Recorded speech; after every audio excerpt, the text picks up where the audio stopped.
This is a story that started from another day, comfortable normality, familiar routines, and familiar faces.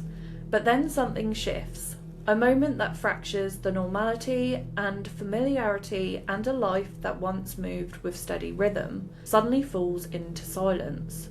Nancy Guthrie lived within that rhythm, woven into her community and anchored by the ordinary details that make up a life. But then, in one evening, all of that changes. Nancy Guthrie was reported missing, and in the days that followed, questions multiplied faster than answers. Footsteps that should have led somewhere led nowhere at all. Timelines bent, memories blurred, and the truth, whatever shape it had, seemed to dissolve into thin air.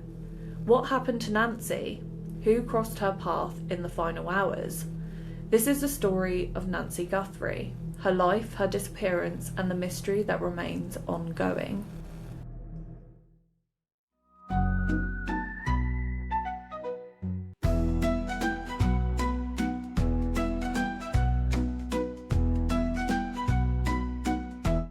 Hello everyone, welcome back to episode 40 of Spooky and Kooky. I'm Ellen. I'm Alice, and as always, if you're into anything spooky, kooky, horror, paranormal, conspiracy, and even a bit of true crime, then you'll find it all here.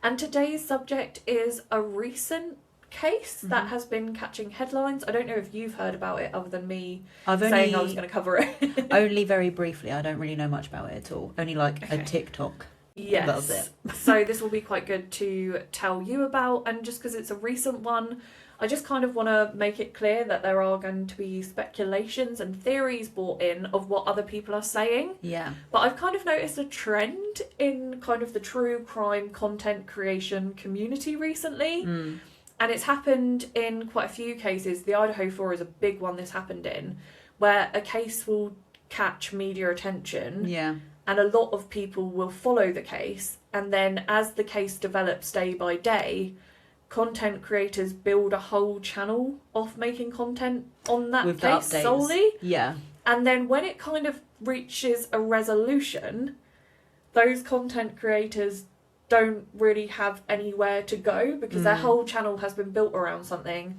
So then conspiracies start to form. People have content to talk about. Yeah. And I've noticed it, and I don't really like it because I don't think it's, it can be quite harmful, especially the ones that I've seen. And I've kind of noticed that Nancy Guthrie's disappearance is getting a lot of that attention, but we're still in the early days, so I don't know if it's going to go the same way as those other ones. Yeah. But I have seen a few, but the Idaho 4 case is probably the biggest one because there was a lot of media attention, a lot of social media accounts that popped up and solely talk about that. So I don't want to do that, but because this is ongoing, there are going to be speculations in it. So I just wanted to make that very clear. She has been missing for quite a long time now, hasn't she? Over a month, I think now. That's quite long for a missing person. Yeah. So it's not looking good. But obviously we want to remain optimistic, but it isn't looking good statistically. Yeah. We know that in missing person cases, I can't remember the timeline, but over the 72-hour mark, I believe, is when you start, that chance that they're okay and well very much decreases. But it's still ongoing, and law enforcement are very selective because it's an ongoing investigation. The public don't need to know everything with the information they provide, so I'm trying to remain as factual as possible, but there will be some theories in there. And because we're recording this a couple of weeks before this will air, if there is any significant update, if Nancy's found at all, I will record a little update for everyone, just to make that clear. So we'll get into it. Dawn had barely touched the horizon when the quiet town of Maple Ridge began to stir. A thin mist clung to the street, softening the edges of houses that looked a little too similar in the early light. It was like any other morning. Nothing felt out of place, and the world seemed predictable, safe, and comfortably ordinary. Somewhere beyond the neat rows of mailboxes and trimmed hedges, a different kind of stillness lingered. A bedroom door left slightly ajar, a bedroom where the covers were thrown back as if someone had risen in a hurry, and a silence that didn't belong. Nancy Guthrie was gone. As the hours passed, the stillness of the morning gave way to a slow building tension. Patrol cars rolled down the gravel drive, their tyres crunching through the silence. Neighbours gathered at the edges of their yard, arms folded tight against their chest, eyes scanning the woods as if expecting the trees to whisper answers. Officers moved methodically through the property. The fog lifted, but the uncertainty did not. What happened in those early hours? Who crossed the yard before dawn? And how can a life vanish completely, leaving behind only faint traces? And most importantly, where is Nancy Guthrie? The Catalina foothills sit just north of Tucson, Arizona, where the desert rises into soft rolling mountains and the nights fall quiet and cool. It's the kind of place where neighbours wave from their driveways, porch lights glow through the darkness, and where life moves at a gentle pace. For 84-year-old Nancy Guthrie, this landscape wasn't just scenery, it was home, a place where she had lived for decades, and a place she had raised a family, and a place where she had built a life for herself. In the early hours of February 1st, 2026, so yeah, just over a month now. Yeah. I thought it was longer. I don't know Yeah, why I thought it was, but February 1st, 2026. That stability shattered. Just hours before, Nancy had been spending time in the evening with her family, and by 9:50 she was inside her home. Nothing about this evening suggested danger, nothing hinted at what was coming.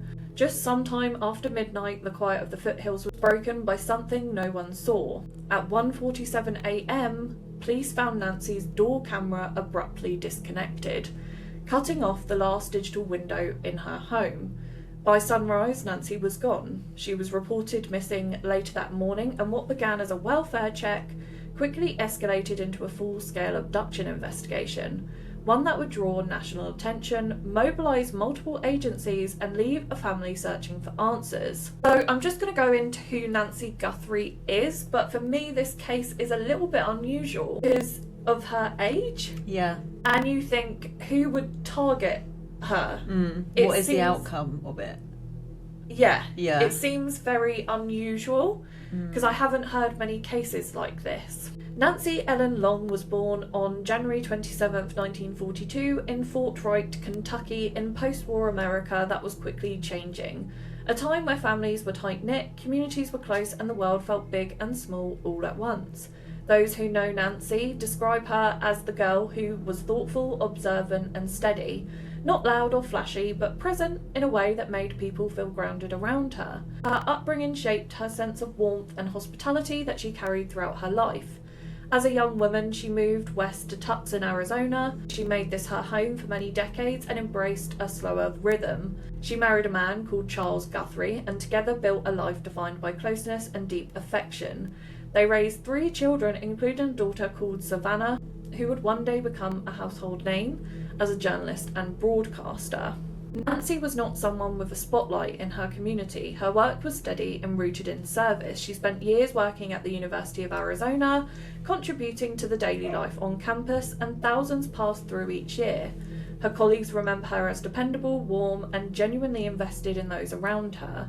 Outside of her work, she was a kind of neighbour that everyone hopes to have, friendly but not intrusive, helpful without making a show of it, and always ready with a smile or kind word. Nancy showed love to her children through action, always giving them rides, meals, late night talks and reassurance when they needed it.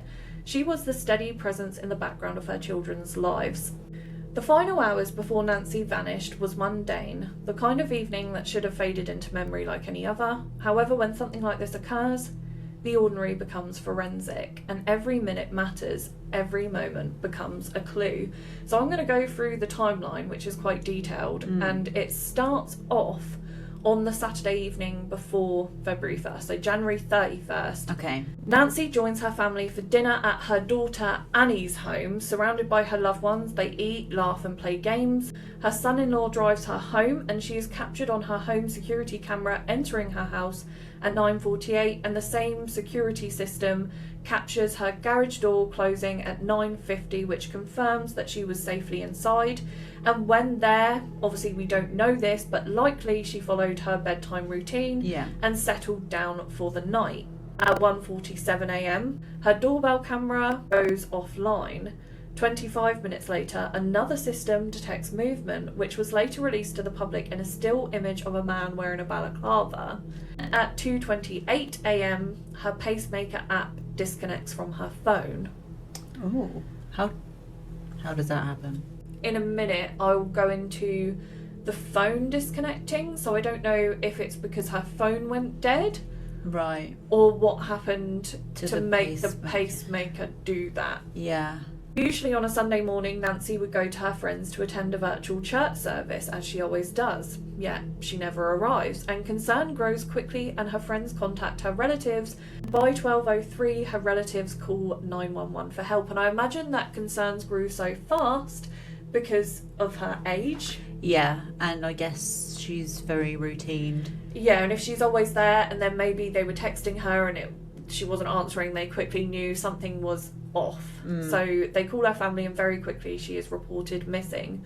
12 minutes later, deputies are at her home, at this point believing it would be a simple welfare check, and there would be an innocent explanation for Nancy not going to her friends, but what they find was chilling. Nancy's door was unlocked, which was odd, as Nancy was meticulous about her security. I mean, as I go through this timeline, there's quite a lot she has in her house, suggesting that Well, she has was multiple conscious security things, yeah. Exactly. And I think that's somewhat normal these days, but definitely if you have that many security cameras and you're an 84-year-old woman, and I believe her husband's not in this timeline, so I believe he must have passed, you would want to protect yourself, and I'm guessing you would be meticulous about locking the door. Yeah. They also found half a cup of cough fed and items that Nancy would not have left the house without. The house didn't look ransacked or disturbed. It didn't look like Nancy had packed to leave. It simply just looked like she had stepped out for just a moment and then never returned. The scene was almost too normal and too undisturbed that it actually caused more concern, because then there's not a lot of forensic clues. Where do you go from there? To find out what happened. And when they arrived, they did find blood on her front porch, which later was confirmed to be Nancy's. But so far, nothing has been concretely released about why the blood was there on the porch. It was described as drops, meaning the quantity wasn't significant or like a pool of blood. Yeah.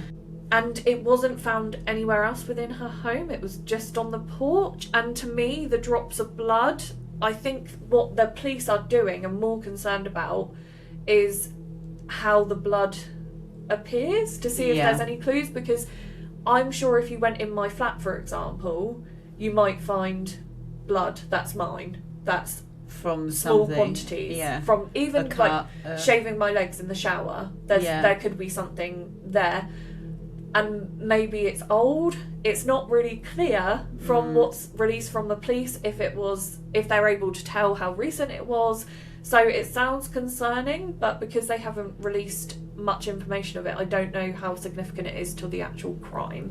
And even, I suppose, if you think about it, if obviously she was kidnapped, once you get to the door, that's probably when you would, if it is connected, when you would panic the most.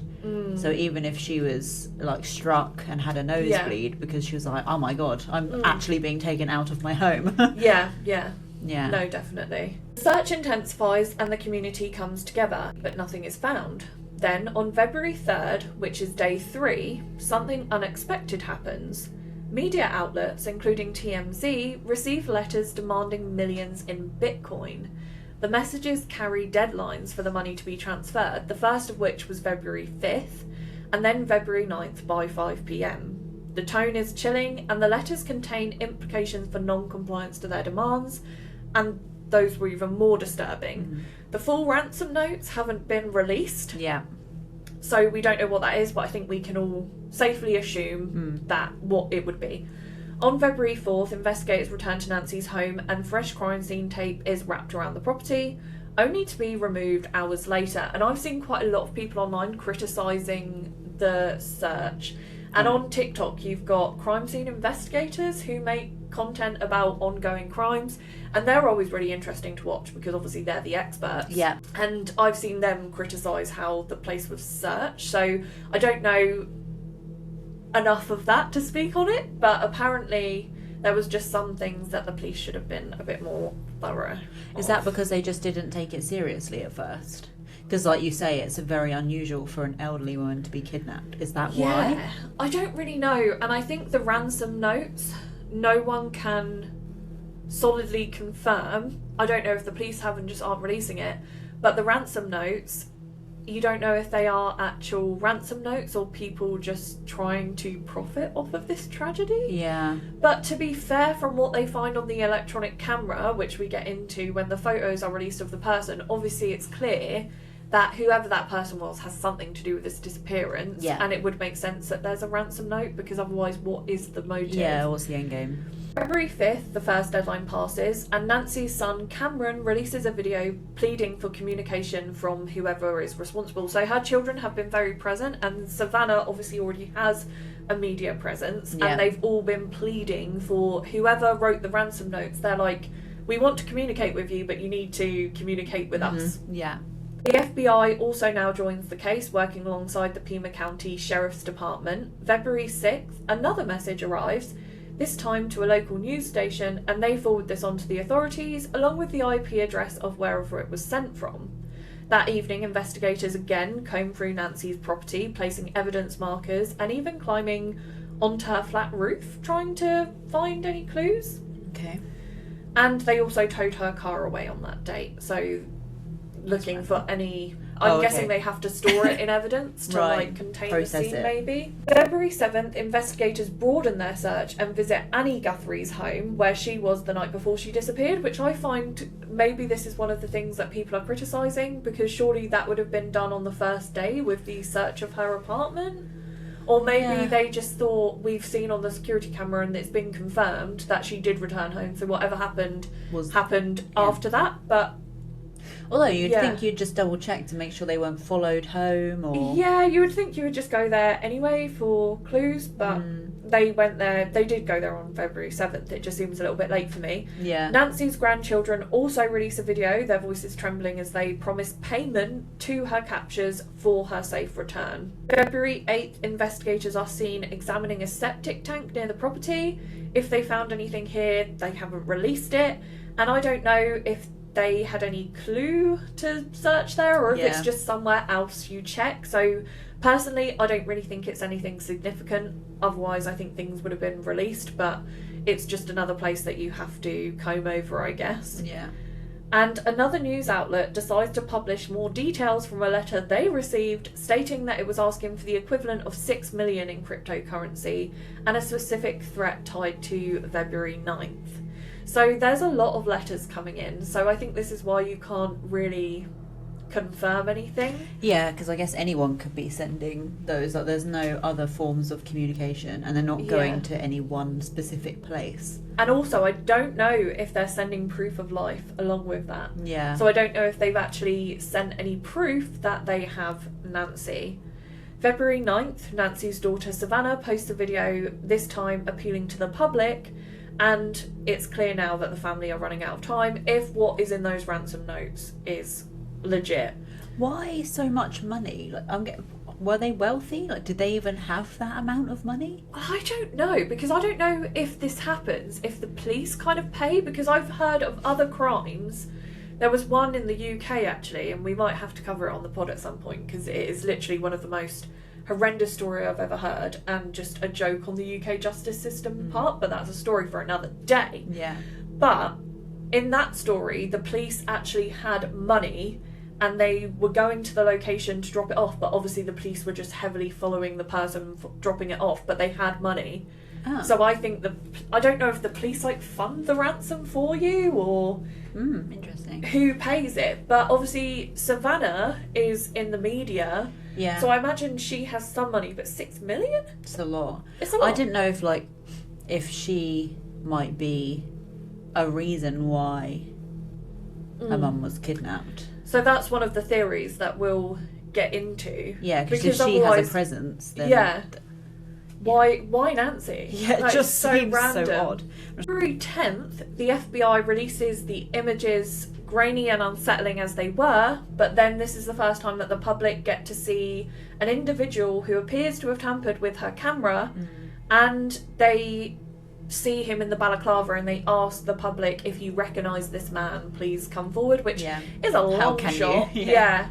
But actually, someone came forward and did suggest a suspect to the police So the authorities detain a man during a traffic stop near the US-Mexican border, because obviously where Arizona is as well, it's very much near the Mexican border. Yeah. Hours later, he is released. A search warrant is executed at his home in Rio Rico, and the investigation stretches outward, following every thread, no matter how thin. February 11th, thousands of tips pour in. Another strange letter arrives at TMZ. CNN interviews the man detained the night before, and he says he was stopped because of an anonymous tip. So someone thought it was this guy, but he was released. They searched his home, and this is back in February, so I think... Yeah, he's fine. They didn't find anything. So whether he just looked like it, I don't know. They just... Yeah. February 12th, law enforcement asked neighbours for video footage, cars, pedestrians, anything. The FBI releases a description of the masked figure, which they should probably have done with the picture first off. Yeah. So it's a man of average build, around 5'9" to 5'10", and carrying a black 25-litre Ozark Trail hiker pack. And the reward for her safe return actually climbs to $100,000 at this point as well. But that, again, the description of the man, it is so broad, it could be so many people. Yeah. So although the picture is obviously helpful, it's almost like, I imagine they had so many tips. Yeah, I mean, it's helpful go through all of them. In the sense that it confirms someone else was involved, but that's really it, because... They know it's a kidnapping and not she left on her own free will now. But that could literally be anyone. February 13th, more than 30,000 tips have now been received, like I just said. And neighbours tie yellow ribbons around trees in Nancy's neighbourhood, small symbols of hope in a case growing darker by the hour. That night, authorities swarm a residence 2 miles from Nancy's home, SWAT, forensic and unmarked vehicles, but no arrests. Another man questioned and released, and a second location is searched, a grey Range Rover examined, but nothing was found. So, and again, because the police are keeping cards close to their chest, I don't know what it was about these people. Yeah, how they came about. Whether they were just from anonymous tips, but I can imagine if you did have nothing to do with it, that would be very scary. February 15th, a glove found near Nancy's home appears to match those worn by the masked figure, and there is DNA inside. But investigators also find more than a dozen other gloves that have been discarded by searchers. So the scene is contaminated at this point, and I get that the searchers are obviously just well-wishing people, or well-intentioned people, but when you do have loads of searchers, you do get a very contaminated scene. But there's DNA in this glove, they're gonna test it. February 16th, all the family members are officially cleared, which is good. February 17th, DNA from the glove is found to not match anyone in CODIS. Right. Nor does it match DNA found at Nancy's home, which kind of suggests there was other DNA found at Nancy's home. But then is the other DNA found at Nancy's home even related to the kidnapping? Because I imagine she had friends, neighbours and families around. Like, and if they had gloves and like a balaclava and blah blah, what are they leaving behind? Yeah. But I think the gloves were like outside worn gloves, so not like forensic gloves. So maybe they're... I don't know. But it just seems like a very contaminated scene. February 18th, authorities sift through thousands of hours of surveillance footage frame by frame, and they brief their Mexican officials. February 23rd, a new revelation: the masked figure may have appeared at Nancy's doorstep on more than one night.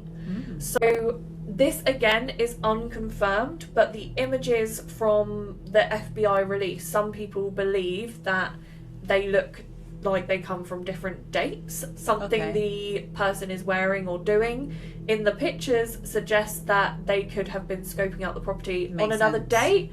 However, I just think then, if it was a date before the kidnapping, this is on a home security camera that's going to be linked to most likely Nancy's phone, but I imagine when you have an 84-year-old parent, you might want it linked to your phone or be able to log into it at least or something. Yeah. But I know that those security cameras give you a notification when something shows up, so it almost makes me think the police haven't confirmed it's from 2 separate dates, because you would think if it was, the police would come out and say this is a date that's significant to other people in the neighbourhood, because they would have security cameras. It does depend what time of day it was, because like on our camera is armed after a certain time, but before then it won't notify of people walking past. Yeah. So if it was in the day... No, they're both... Or like In the dark. They're both dark, the pictures. If it's early evening, you can set it to times where it notifies you, so it could be before that time. Yeah. But my thinking is if the police haven't said that, because surely that would be helpful. If they were there on a different date, you would say to the public, this date is significant. Is there anything about that date that you can come forward with? So I kind of think it's online speculation more so than anything. Although you would think with a kidnapping, they would have most likely been there before because they need to know what they're getting themselves into. Yeah. Even if they came up to the camera and looked at it, like, how do I disable this thing? Yeah, but then you're literally in view of the camera. Why would you do that? Yeah, but you at least want to know the layout, the like timing, what's her usual routine, when is she usually home. Yeah. March the 4th, a breakthrough that isn't really a breakthrough. The black gloves found 2 miles away from Nancy's home, once thought to be connected, are traced by DNA to a local restaurant worker. Another dead end. But then again, I think, couldn't the restaurant worker do it? Like, oh, well, I guess they've looked into it. They must have ruled. They're like, no. He works at a local restaurant. That's not what we're looking for. Like, I guess you could say, well, they're expected to be in the area.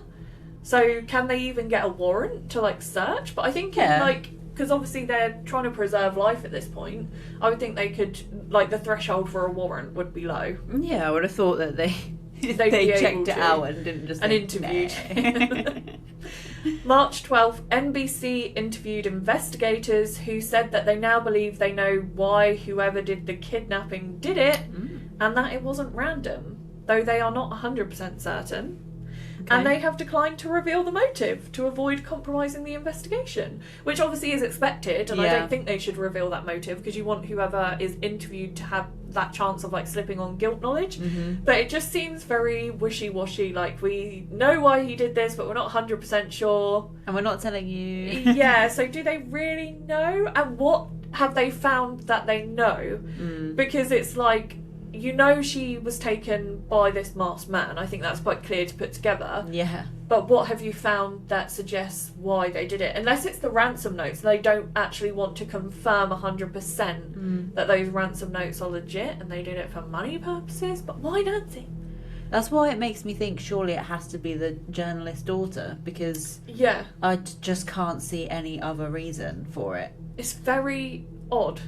Yeah, I don't know what kind of journalism she does, but... No, it's a bit difficult because I didn't know her before this, so I don't know what kind of things she does, but when we get into the theory about her, which is a bit out there, we'll kind of get into it. Sheriff Nanos emphasised that the kidnapper could strike again, which also suggests this is a pattern or ongoing threat relating to the motive, which...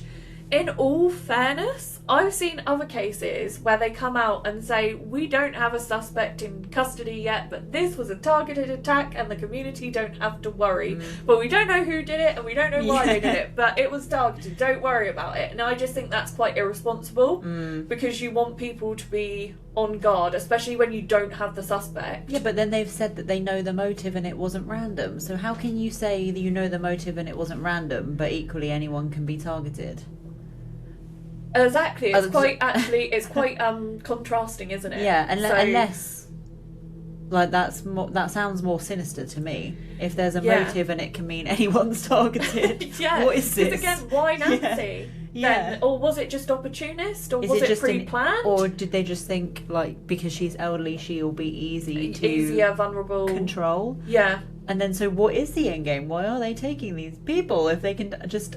If you know why, and they just can target anyone. Yeah, and I would hate to be I would hate for something to happen around our area and the police not have a suspect and not really revealing much about the investigation, because you'd be, like, on guard all the time. Like, this could literally happen to anyone here. Yeah, especially if you think that person had all the security measures. Yeah, like, how do we keep ourselves safe? Yeah. From the very beginning, investigators understood that this case would not unfold cleanly.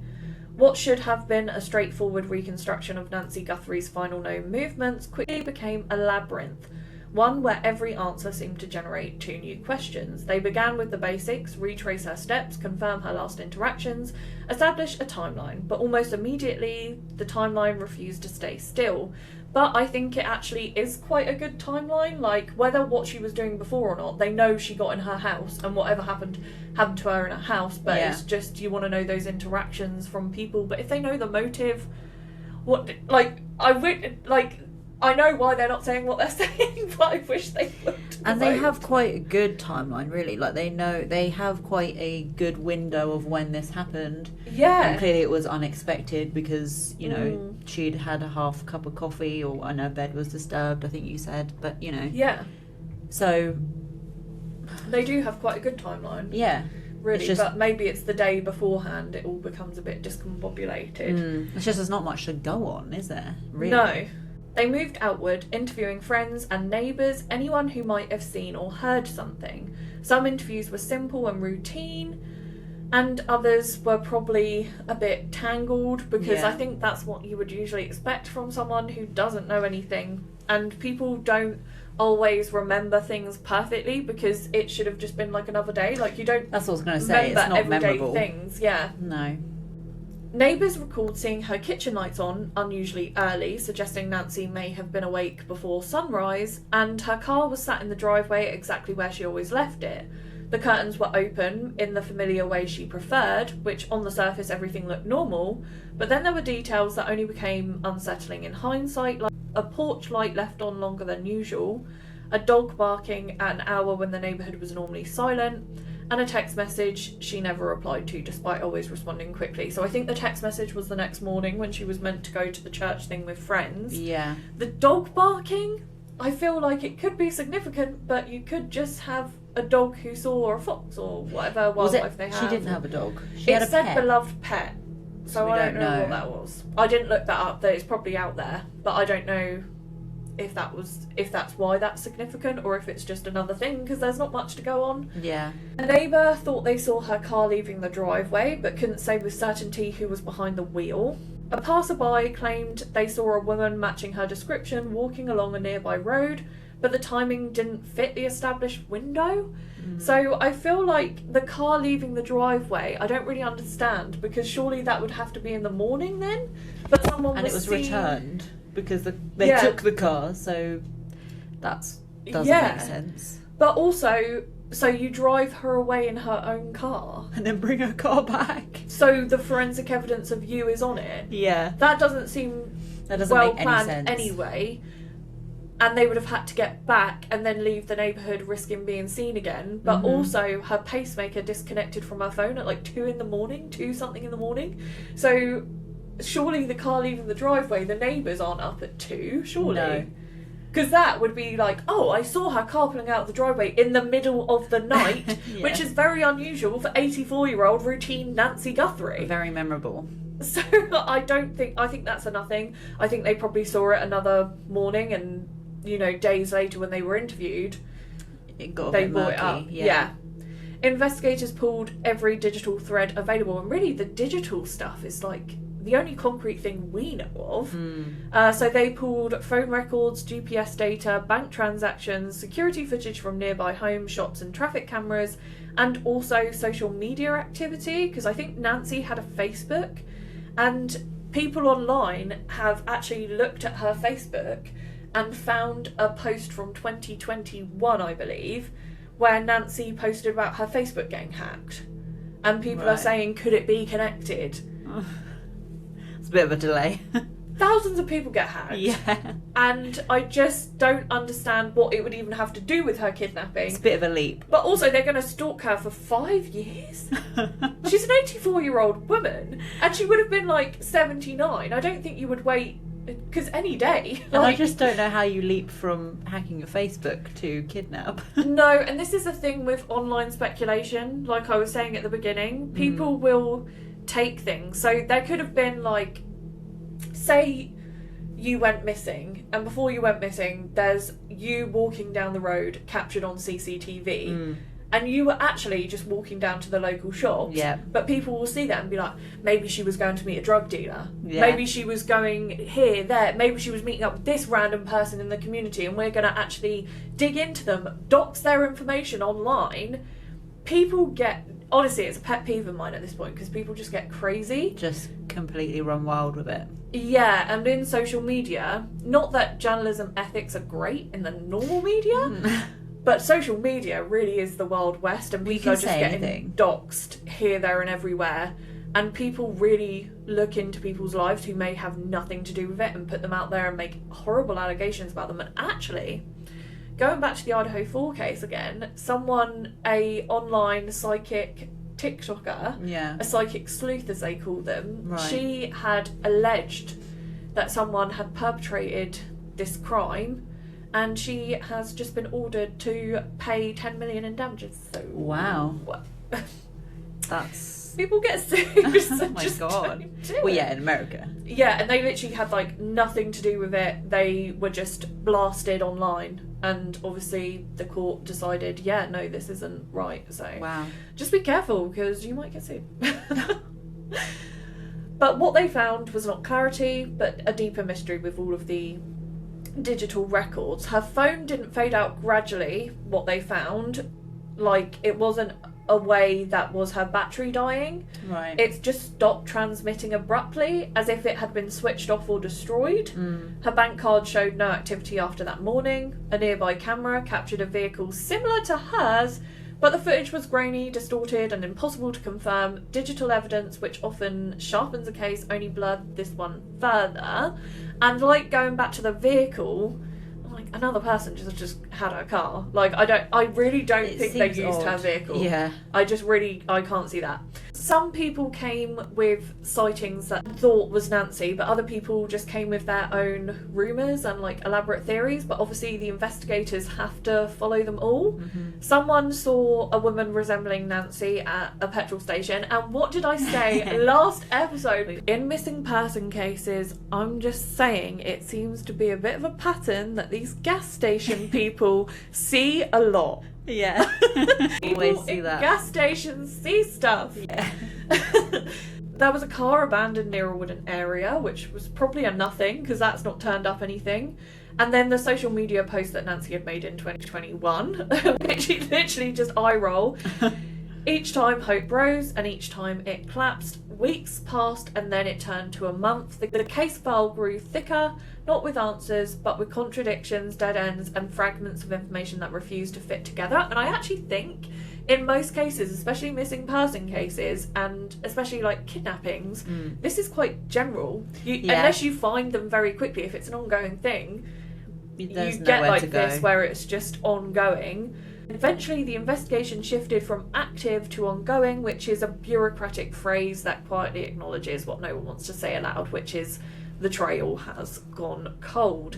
Yet the questions remain suspended in silence that Nancy left behind. Why did her digital footprint stop so abruptly? Who was the last person that truly saw her? Who was the guy on the Ring doorbell camera? I say it's Ring, it might not be Ring. The investigation continues, but the mystery remains a puzzle with missing pieces, a story with its ending torn away, and a disappearance that refused to settle into the past because it's still being reported on very widely. I will say this has garnered a lot of attention, and what just brings me back to the Johnny Gosch case, which I always like bring into every case we seem to cover, but it really does, like, it's a case I think about a lot, but just how annoyed I am for the parents of Johnny Gosch that this was taken so seriously. And obviously we're in 2026, it's going to be taken more seriously, but 12-year-old child, they just didn't do anything for, and they have done a lot to try and bring Nancy home, which is what they should do. This is what the police are there for. This is literally what the FBI should have done back then. So it annoys me on behalf of the people like if that it was don't get this, because it's like everyone should get the same treatment. And if it happened now, would the ending of that case be different? Yeah, because you clearly it would be, probably. Yeah. So there are many theories that we're now going to go over, which is obviously just all speculation because there's no one knows. So theory 1 and 2 is kind of like, theory 1 I definitely don't think happened, which is Nancy left on her own. There was literally someone in a balaclava seen at her property. It would seem very unlikely, although going back to the Sodder family, where the guy was stealing from the family but was like, I had nothing to do with the fire. I mean, possibly. She just had a home invasion. Yeah, but I think then that's very unlikely. Was like drinking a cup of coffee and thought, you know what, I'm out. Yeah, and I just feel like at 84, you're going to go away and like start a new life. Yeah, where are you going with nothing? Yeah, no. And leaving your pet, I'd never. Yeah, no. That's facts, actually, yeah, no. Theory 2 is obviously foul play by someone close to her. And statistically, usually when things like this happen, it is someone close to you. But I just feel like, what is the purpose? And all of her family were cleared, because the only thing I could possibly think of is inheritance. But I mean, we don't even know if she was necessarily that wealthy. But also, would you would like to think that no one would do that to their own parent, but we know that people do. But the whole family has been cleared, so I don't know why like a random like neighbour or friend who's close to Nancy would do it, because what would they be gaining? And if it was inheritance, why would you leave it for so long? Yeah, because you can't even claim the inheritance, because at the moment she's not officially been declared dead. Yeah. So that doesn't make any sense either. Theory 3 is a stranger encounter, which is kind of like a opportunistic thing, but I would think this was probably going to be pre-planned. Yeah, I don't think... Surely kidnappings are rare to be opportunistic. And why would you choose the house that has all this security? Yeah. Why would you be like walking down a neighbourhood like, I know I'm going to take someone? And also you would need to scout the house out to get to know their normal routine. Although I know we said about scouting the house out, they didn't know about the other security, whatever it was, that did capture their image. Yes. They only knew about the front door. In all fairness though, I don't know if that image came on the security camera before they disconnected it. Oh, okay, I see. Which is possible. Yeah. I don't know. I know that also in the picture there was a gun holster. So I know they did go round to gun shops in the area and kind of show you photos of people, but the owners didn't really recognise anyone, like no one had come in. And obviously this person could live in a different state. This person could have literally come here to...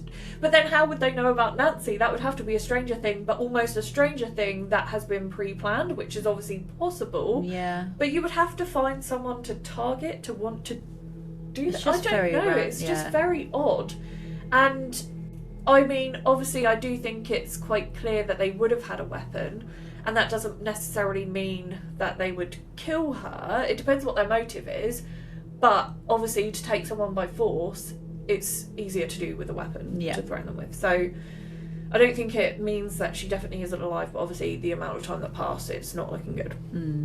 Theory 4 is misadventure or accident, which obviously I don't think, again, like if she left her in the middle of the night, like yes, there was wooded areas and ravines nearby, but but it's just And theory 5 is something else entirely, so something that no one's even thought of yet, something that could be as weird as someone had a personal vendetta against her. It's just a weird choice of... That's a... Revenge. You want something out of that. Yeah, so I just don't know with this one. I really don't know what I even believe. I'd be interested to know more about the daughter, the journalist's daughter, what she does. This is the next one. Yeah. So the last theory that I'm going to talk about is something that has purely come online, and investigators have never spoken about this. I just want to make this very clear that this is purely from other people online speculating, and I'm just going over it. So one of the most persistent online theories has nothing to do with Nancy's daily life or her neighbourhood or her known relationships, but has everything to do with the timing and her daughter's public profile. In late January, the US Department of Justice released millions of pages of documents related to Jeffrey Epstein. Right. Around the same time, Nancy disappeared from her Tucson home. Some social media users quickly began to speculate that her disappearance was somehow connected to the release of the Epstein files and to her daughter Savannah Guthrie's work as a high-profile journalist. So online posts have claimed, without evidence, that Savannah's reporting or potential access to information about the Epstein documents made her or her family a target. Nancy's disappearance was a message or retaliation connected to powerful figures named in the files. I know, it's wild. Savannah's husband, Michael Feldman, has been linked, again without credible proof, to individuals of circles named in the Epstein files. Fact checkers and reputable outlets have examined these claims and have found no evidence that Nancy's disappearance is connected to the Epstein files.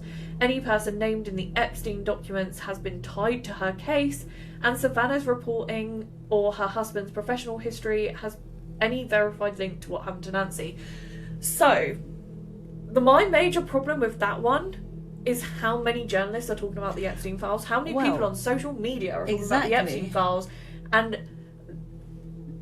I don't understand what weight this, like, what weight does Savannah have to keeping a lid on this, because it's like I don't get that. And what are they going to do in these ransom notes? Send a note to Savannah being like, stop talking about the Epstein files. You've got a lot of fires to put out. Yeah. If that's the case. This isn't going to get what you want. Silencing Savannah by taking her mother is not going to do anything, because the files are already released anyway. Yeah, like, obviously you can't there's put lots the lid of back on. redactions in it, and people saying, you know, we can't go after certain people. But the whole thing's going to collapse. Silencing one person is not going to do that. And this is what I mean, like, by online speculation. Like, I think the public can be really helpful in an investigation, but especially, like, with social media, you're not getting people even close to the investigation talking about it and just throwing out these theories that when you actually take a step back and you think, okay, well, the timing, like, does add up. The Epstein files came out around about this time, and Savannah's a news article, and this is very sensationalizing it for a platform that you want to grow. And I just think when you take a step back from it and you look at it and you think, why would they take an 84-year-old woman to silence one person in the media?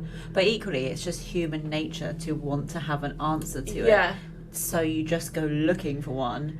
And obviously people end up in some weird places. But yeah, to me, that, not the Epstein files thing, but the daughter's platform is the only thing that makes sense to me. Yeah. But I don't know what she does. But, like, in my mind, that's the only reason I can think of. It's kind of like you can't understand why someone would target Nancy, so then you look, oh, well, her daughter's in the media, so maybe that's how someone knew about her. But I don't know if Savannah Guthrie is controversial enough to have any, like... I mean, the fact I don't know about her probably suggests it doesn't help. Not. Yeah. But, like, was she writing a piece on something? And that is the... But then, again, we're just like everyone else, just trying to make sense of it, because it doesn't really make sense. But it also doesn't really make much sense to me, because when you actually look at the timing of things, like, yes, it's similar, but the Epstein files were released on January 30th. And she disappeared on the 1st of February in the early hours. Like, it doesn't make sense for that. And everyone's reporting on it. Like, that's what I don't understand. Like, what are we trying to hide?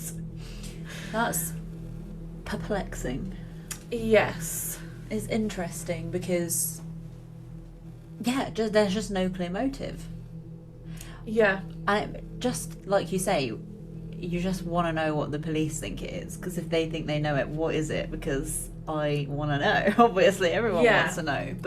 And obviously, I do hope we get a resolution, whatever this is, because from all the cases that I've ever looked into, the general consensus is it's better to know. Whatever happened, people say it's better to know than not know. Yeah, because you're always going to have that little bit of hope forever if it's just there's a question mark. Yeah, so I do hope we get a resolution for it, whatever that is. But to me, it's not looking good. And the ransom notes, a lot of them were sent, but then when the Guthrie family were kind of encouraging them to send them, they didn't. And they were kind of putting out the message like, you know, we want to work with you, which I guess the kidnappers could be like, you know, there are cases where the police will get the family to keep talking, to get them talking and make them release information about where they are. But it just seems to have been like, at first there was loads and now there's nothing. So what's the end game? If this was for money and they haven't received the money, surely they would just release her back? And it's just very sporadic. Like, why would you at first target big media outlets, then go to a local newspaper? Why would you not just stick with one place? And why Yeah. would you not go to a local newspaper first and then a big media outlet? I don't know, it just doesn't Yeah. make sense to me. No, it doesn't make any sense. And because it was sent, I know like not everything's traceable and you can use VPNs and that, but they do have an IP address. Because it wasn't a physical letter. I don't know if people send physical ransom letters anymore because of DNA. Yeah. But it sounds like they've got an IP address, whether that led anywhere or, you know, people can hide their digital whereabouts. So maybe it did lead nowhere. But I don't know, just the fact that there wasn't, if money was the objective, keep communicating. Surely just not keep consistent. putting on the heat. Yeah. And then after February 9th, there was nothing, so the deadline passed, and it's just kind of like... Now what? Yeah, now what's the end game? Because you've done this now, and you've not even got the money. Surely if it was about money, you would keep it going a little bit more. And also, interestingly, obviously, they said it's cryptocurrency. Some ransom notes specified Bitcoin, but then I think... person high up in TMZ sort of came out in the media and specifically said they were asking for cryptocurrency that's not Bitcoin. So to me, it's like the ransom notes are even conflicting. Yeah. But actually, they're all asking for cryptocurrency. But I guess that's just how ransom's done these days, because you can't get physical cash without being caught. Because police also like mark the bills as well. So I don't know if it's just because people are, like, bad people, obviously, are opportunistic and thinking, oh, I can profit off of this tragedy by getting a ransom, which is a terrible idea. Yeah. But people do it. But I wouldn't put it past people, so I don't even know if the ransom notes are real to say that it's money. Are they really well off? Like, why would you... I just don't understand why you would. But that's what I don't understand, if they know that the police will give them money. I don't know how that works, yeah. I don't know how it works. It's very bizarre, because how do you even know that Nancy's close to her family?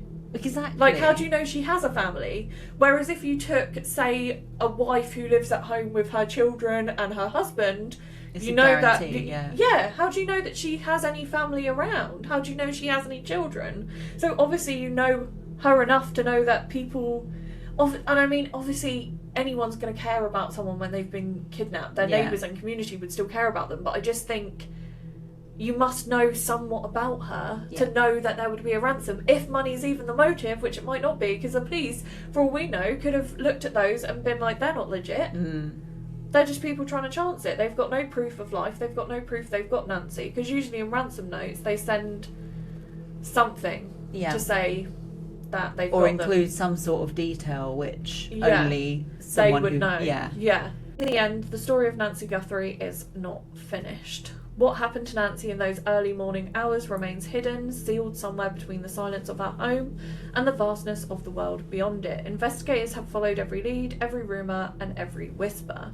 They have searched deserts, neighbourhoods, digital footprints and human memories, and still the answers remain just out of reach. For her family, the impact has been immeasurable. Their lives have been split into two timelines, the world before Nancy vanished and the world after. And they have lived in a state of suspended grief, caught between hope and heartbreak since her disappearance. And obviously, I don't know who watches us, but if anyone does have information, there is a tip line. And I think whatever information anyone has, whether it is a wild theory or speculation, I do think it is useful, because sometimes the public solves cases. That's true. Yeah, it's true. You know. Well, hopefully by the time this comes out, there will be a bit more on it.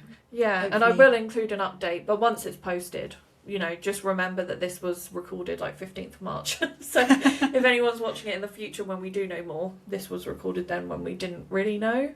But I do think it's a very odd one because of the profile of the case and just the fact it seems so difficult to find a motive, and the online speculation with the Epstein files. And I kind of think everyone's so focused on the Epstein files, if they were released on January 30th, that then this happened and was also in the media, that people were just like, oh my God, the Epstein files have just happened and now this 84-year-old woman's gone. What can we find to make A and B fit together instead of there actually being any link to it? Because that's what I've seen online, and that's kind of why I wanted to look into it, because I was like, is there actually a link? Like, should I be listening to these theories? Like we don't know, Yeah, and you know me, like, I love a conspiracy rabbit hole, but I sometimes think, for me, some of the true crime ones I see, A, are really harmful, but B, have absolutely no weight to them. Yeah. And a lot of things I find also, people will point to things.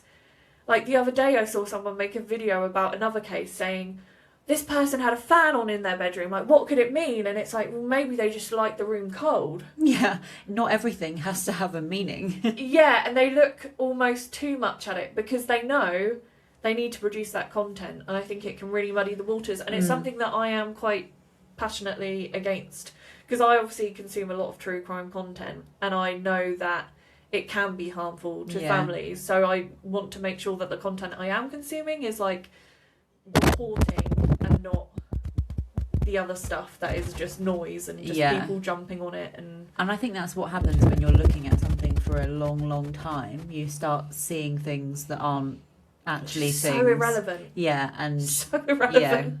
Going down your own rabbit hole just because you're looking for it. Yeah, and everything becomes a clue. Like I've seen people, again, this is Idaho 4 case, people digging into the guy who owned the house in 2002, and the crime occurred in 2022.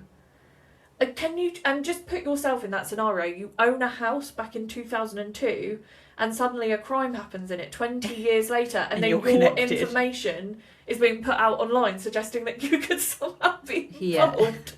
And the thing is, everyone's got some kind of skeletons in their closet, and some are traceable online through social media or through the police records if you've had like minor crimes or big crimes. People can request that stuff, and it's like, no, yes, it's Freedom of Information Act, but at what point does it go too far? Yeah. Where it's like anyone can request this, but would they be requesting it if this crime hadn't happened 20 years later? That's actually completely unconnected. Exactly. And then it's being put out and getting harmful. So it's just something that I've been seeing. It's happened in a couple of cases, and I can see this one going this way. So I wanted to look into it, and actually, what I came to the conclusion of is we don't know much. Yeah. We don't know a motive. The Epstein files connection seems very weak, it doesn't at best. And like you say, why would it be connected if they'd already been released by the time she was kidnapped? And only a couple of days after, so it's not like Savannah Guthrie had been out in the media going through them with a fine-tooth comb and saying everyone's name who's in it. So, and equally, anyone could access that anyway. So. Literally, and it's the Epstein file. I just think with the Epstein files especially, you can't keep a lid on it. No. As soon as they're out there, people are going to be downloading them and people are going to be going through them. And there are channels popping up, social media channels, that are just going through the Epstein files. And there are things in there that I've seen where people are taking phrases or certain bits of it. And what happened on Epstein 9, absolutely shocking and terrible, but some people are taking it to a level that is not concrete or certain in the files, but it's their interpretation of what they're reading in the files and saying, well, this could mean that there was cannibalism going on. I've seen that, and I've seen other videos saying there's absolutely no proof of that. So yeah, it's just happened. A cesspit online that I've seen recently. So I mean, I've been wanting to do something recent that happened, but it's a frustrating one because there is so little known. But I feel like this is the point of the video that I wanted to make. Like, there is so little known. It leaves the space for so much to be speculated. Yeah. And, you know, let's just stick to the fact of what is known and what's out there by the police. And try and find her. And be helpful. Yeah, if you do know something, say it. So, yeah. See something, say something. Yeah. But yeah, I hope people have enjoyed. Let's do the Twisted Tongues for the next episode. So this is the Twisted Tongues for the next episode. I'm born from a story, yet feared like a stain. I travel through owners, a passenger of pain. You'll blame what you're holding when luck starts to bend. Or am I that clings to objects without form or end? What could it be? I'm saying no, let's find out next time. I love saying that after every Twisted Tongue. I don't know what it is. What is it? I do have someone who private messages me their guess, and they were right for the Slender Man one. You'll know who you are. Shout out. And my brother guesses quite a few of them. Well, hopefully they can guess that one. Yeah, and it makes me laugh because Kieran will know what episode it is we're doing because I would have told him. And then I'll show him the Twisted Tongues and he's like, I don't know. And I'm like, I've literally told you, but like a couple of days ago, so he forgets. Well, it's just to test him to see how much he listens to me, which clearly 0%. Well, thanks for watching, guys, and join us next time. Like and subscribe, all that jazz. You know how it goes. Yada yada yada. And we'll see you later. See you later. Bye.